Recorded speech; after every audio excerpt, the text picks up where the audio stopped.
ప్రైజలా దేవుని పరిశుద్ధ నామానికి మహిమ కలుగును గాక. ఈ చక్కటి అవకాశాన్ని దయచేసిన దేవాది దేవుడికి ప్రత్యేకమైనటువంటి వందనాలు తెలియజేస్తూ ఉంటున్నాను. ఈ ప్రత్యేకమైనటువంటి సమయంలో పరిశుద్ధ గ్రంథంలో నుండి ఒక లేఖన భాగాన్ని మనం చూసుకుందాం. కీర్తనల గ్రంథము 16వ అధ్యాయము 11వ వచనాన్ని చూసినట్లయితే, కీర్తనల గ్రంథము 16వ అధ్యాయము 11వ వచనాన్ని గమనించినట్లయితే, జీవ మార్గమును నీవు నాకు తెలియచేసేదవు, నీ సన్నిధిని సంపూర్ణ సంతోషము కలదు, నీ కుడి చేతిలో నిత్యము సుఖములు కలవు. ఈ యొక్క వాక్య సారాంశాన్ని లేక వాక్యాన్ని మనం ధ్యానించినట్లయితే, దావీదు భక్తుడు రాస్తూ వచ్చాడు. చక్కటి మాటలు, చక్కటి ఆత్మీయమైనటువంటి మాటలను, అనేకులను పురికొల్పగలిగిన మాటలను తన హృదయాంతరంగములో నుంచి దావీదు ఎలాంటి పరిస్థితిలో కూడా దేవుణ్ణి స్తుతిస్తూ ఆయన యెహోవా ఉత్తముడని రుచి చూసాడు వచ్చిన ఈ యొక్క కావ్యాన్ని లేక ఈ యొక్క కీర్తన గ్రంథాన్ని మనము చూసినట్లయితే ఇక్కడ స్పష్టంగా మాట్లాడుతూ ఉంటున్నాడు. జీవ మార్గములు నీవు నాకు తెలియచేసేదవు, నీ సన్నిధిని సంపూర్ణ సంతోషము కలుగుతూ ఉంటుంది.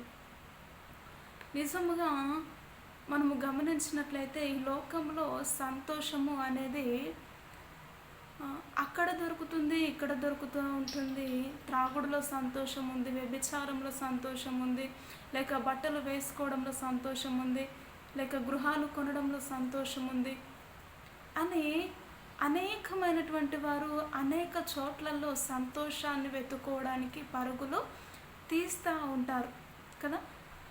ఇక్కడ దేవ భక్తుడైనటువంటి దావీదు గారు మాట్లాడుతూ ఉంటున్నాడు, సంతోషము అనేది ఎక్కడ దొరకదు. అది ఎక్కడ దొరుకుతూ ఉంటుందంటే నీ యొక్క పరిశుద్ధ స్థలములో, నీ సన్నిధిలోనే సంపూర్ణమైనటువంటి సంతోషము దొరుకుతూ ఉంటుంది. సంపూర్ణమైనటువంటి సుఖములు కూడా నీ సన్నిధిలోనే ఉంటున్నాయని ఈ యొక్క వచనాన్ని చక్కగా అద్భుతమైనటువంటి రీతిలో దావీదు భక్తుడు రాస్తూ వచ్చాడండి.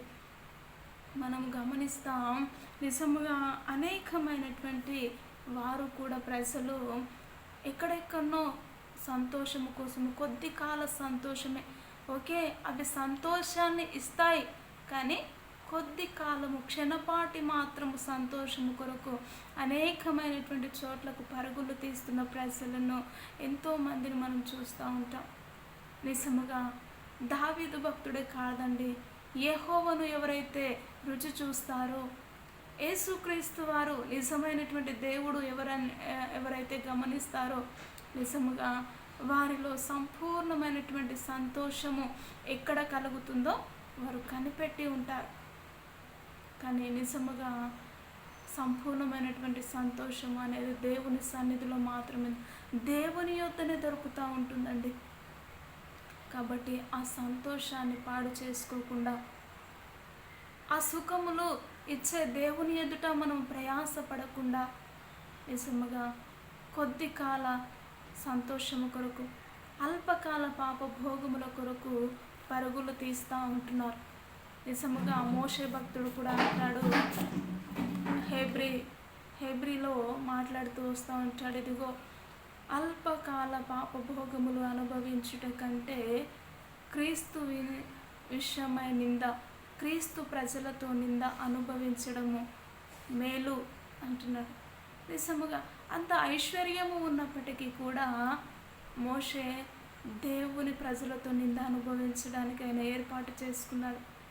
దావీదు రాజుగా ఉన్నప్పుడు సకల ఆశీర్వాదములు ఆయన యొద్ద ఉన్నప్పటికీ కూడా ఆయనకు సుఖము అనేది, సంతోషము అనేది, సమాధానము అనేది తన జీవితంలో లేకుండా పోయింది. కాబట్టి ఆయన అంటున్నాడు, నీ సన్నిధిలోనే నాకు సంపూర్ణ సంతోషము, సుఖము కలుగుతూ ఉంటుంది అని మాట్లాడుతూ వచ్చాడు. నిజముగా మన జీవితంలో కూడా ఎక్కడెక్కడో సంతోషాలను వెతుకుతూ ఆ యొక్క సమయాన్ని వృధా చేయకుండా దేవుని సన్నిధిలోనే సంపూర్ణమైనటువంటి ఆనందము, సంపూర్ణమైనటువంటి సుఖములు దొరుకుతున్నాయన్న విషయమును గమనించి దేవునితో సహవాసము కలిగి నిత్యము ఆయన సన్నిధిలో జీవించే విధముగా ఒక చిన్న మాట ప్రార్థన చేసుకుందామా.